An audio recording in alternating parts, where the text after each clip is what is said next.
www.maurice-info.mu.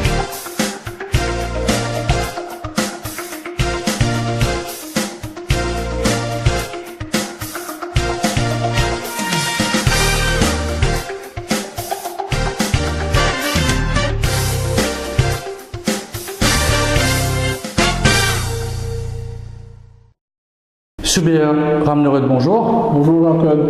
Merci encore une fois pour l'invité de l'écho du mercredi. Moi, je suis spécialiste dans le domaine. C'est un plaisir d'être là tout le temps. Donc, nous besoin pour nous causer un peu du masterclass qui sera fait par le docteur Kevin Gaskell. Il compte beaucoup le tout ça, on va dire. Oui, il est passionné de l'auto, mais pas ce qu'on appelle leadership et pas un challenge. C'est simple qui me trouve, c'est le résultat, c'est l'innovation, c'est how to overcome obstacles. C'est ça qui me trouve le plus passionné qui l'auto, comme observer un petit peu plus à fond. Qui me pousse où et pour l'école faire un doctorat dans l'innovation? Parce que c'est un peu la mode depuis le dernier budget. Vous êtes d'accord avec moi? Dernier budget, parce que R&D, pour l'entrepreneur, pour changer les choses, bien innover, c'est un peu ça? So the only constant thing is change. So if you don't innovate, you evaporate these days. Alors c'était le cas. We have a research team. So we go through a list of potential speakers, and then we select who can we bring for our next workshop or masterclass. So we have a very simple motto. So we just want to leave the planet a better place. We found it. So how do we do that at Whitefield? We do that by creating value in people's life. So that could be a business. C'est ad valorem, moi je sais. Voilà. C'est un ad valorem qu'on dit en latin. Exactement. C'est un peu parce que généralement, quand on est dans une institution qui fait la formation, on fait ça, une close house, tandis que là vous faites un peu quelque chose de public. Pourquoi avoir choisi un truc en public comme ça? C'est faire profiter un peu? Exactement. So, ce sont des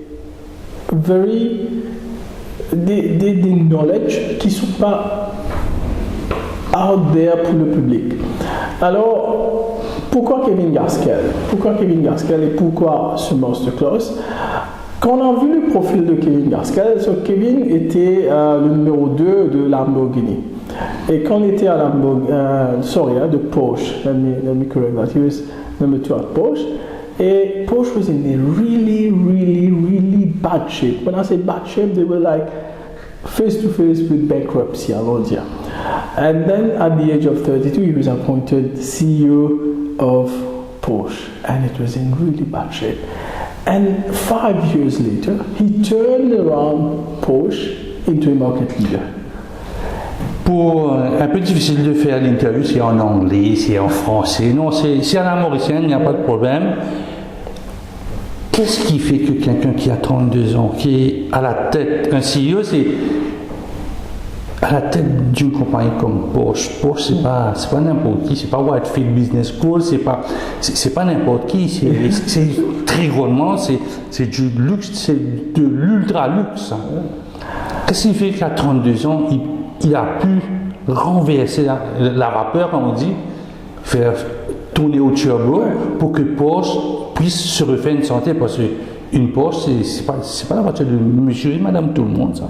C'est ça. That is the perception that we had, that Porsche is something beauty. That's what you see on the outside. But at that point, it was in very bad shape. So he took over Porsche. He was appointed CEO at the age of 30. And after 5 years, Porsche from bankruptcy became a market leader. And what was amazing was what he did. He achieved this tremendous progress with the same team. Team spirit? With the same people. Team spirit? Yeah, bien souvent, when we've got, problem and turmoil and whatever, issues in business, we change the team, we say the people, we lay blame game, This is what went wrong, this is what went wrong, or that went wrong. So he said, let's understand what is our vision of success. And he inspired the people to work towards a vision of success. And he said that no one gets up in the morning and say, what can I go and mess up at work today? And he said everyone wants to make a positive change. And the role of management or human resource is to create an environment where people would want to contribute. Why is he recognized as one of the most capable leaders of his generation? Now, what happened? That's the starting point. That's the starting point. No, whenever you are recognized, you are not at the starting point. No, that was the starting point. And from bankruptcy, it became so prosperous as a company that they went on to buy out their competitor, which was Lamborghini. I mean, from bankruptcy 5 years ago, you go out to buy your competitor and establish yourself in the market. It's tremendous. But he also faced some real challenges. When I say real challenges, at that point in Porsche, I was listening to the interview as well when we were doing the research. He was mentioning some very interesting stuff. He said, yeah, when you don't have money, it means that all banks have closed, all doors are closed. So you don't have what we call, resources. People say, okay, he was at Porsche, he had too much money. Brand. You have the brand at least. You have the brand, but they had to, create a new model of car. And he said, how do you do that without resource? How do you do that? He said, you could do that with creativity. Without money, he created a new model of car. Right, and that car, with less resources that he used to have, went on to become car of the year. So it's not resource that you need; it's resourcefulness. What is the difference?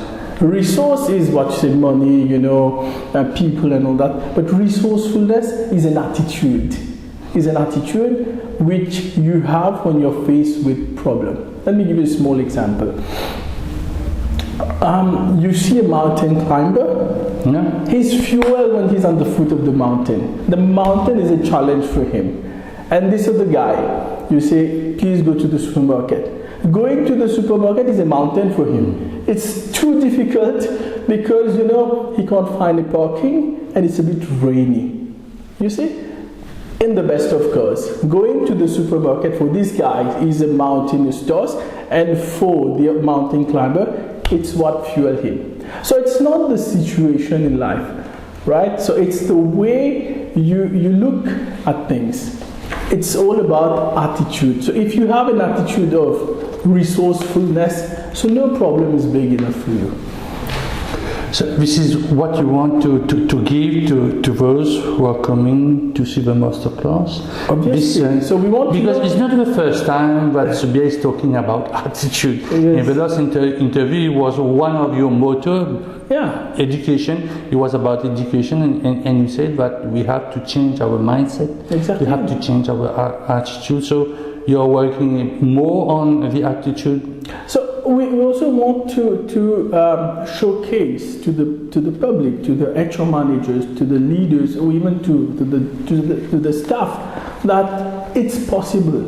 This guy did it, and when this guy did it, and he comes to tell you his story, how he did it, I'm sure it will have a lasting positive impact. And it's not when things are messy. He went later then went to BMW. And he went there, he did something very simple. He multiplied the profits of BMW by 500%. So I think we want to do how he did that as well. It's not only how you overcome turmoil, but also how you increase your profitability, right? And also I think then he left, he became an entrepreneur. And I just read his company that he created. I didn't read in depth about it, but the company he created is among the top 10 most innovative business of the world. So when you talk about innovation, when you talk about challenges, you talk about profitability, you talk about people management, human resources. it's things that we want to know. We want to know how to get it right. And I think any company in the world, especially Mauritius, we want to know how to do that. And this guy has not only the theoretical knowledge, but he's done it. That makes a difference.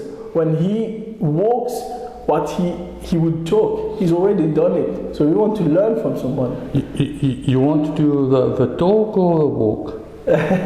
So this guy has walked his talk. So we believe in such people who actually practice what they say. And this guy has already done it. Now he's coming out to the world and sharing it. And I think it's a fantastic thing to do.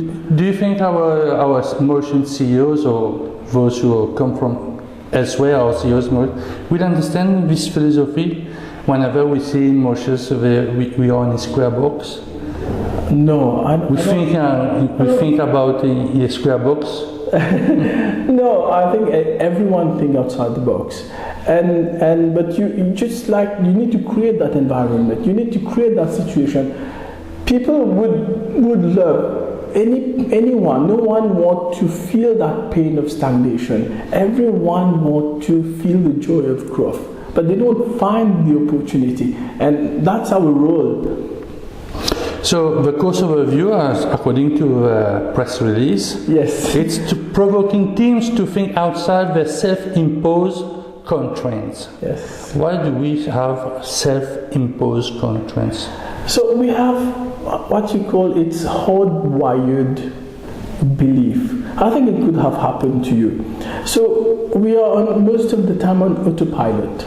Most of the time we are on autopilot. See, we don't lack knowledge. No, we know what to do. You know how to eat.